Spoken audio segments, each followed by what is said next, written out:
Заглавен или бавен сообраќај, блокирани пешачки премини со паркирани возила, викотници и нервозни реакции, проследени со свирижи од возилата, е редовна слика на улиците Раде Кратовчи и Борис Трајковски во близина на градскиот пазар во Кочани.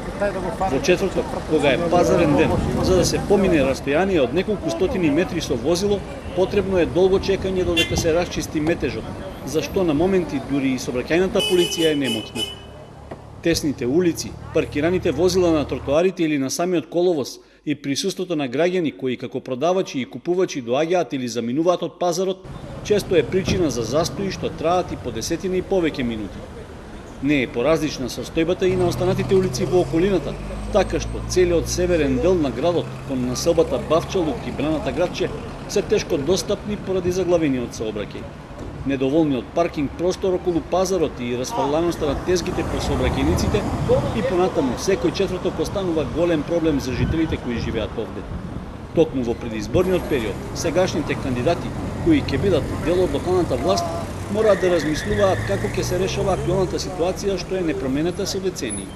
Дали со поголемо регулирање на пристапот на возилата или пак целосно дислоцирање на пазарот е прашањето за кое треба да се размислува и да се најде вистински одговор.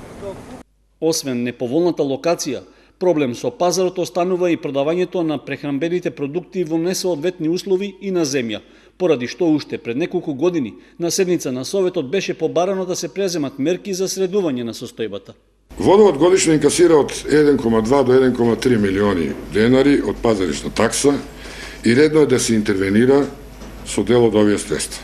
Се залагам, предвидените средства во програмата по можност и повеќе што побрзо да се употребат за да се почувствуваат благодетите од подобрувањето. И покрај усните ветувања од општинската администрација и по неколку години состојбата со и околу пазарот не се промени. За разлика од Кочани, некои од соседните градови, како Штип, например, најдоа соодветно решение за сообраќајниот метеж околу пазарот со негово дислоцирање од централното градско подрачје. Затоа прашање е дали навистина градскиот пазар во Кочани и во иднина треба да остане таму каде што е, или би можело да се размислува за друга локација, како што е онаа кај Панагюрот или пак слична.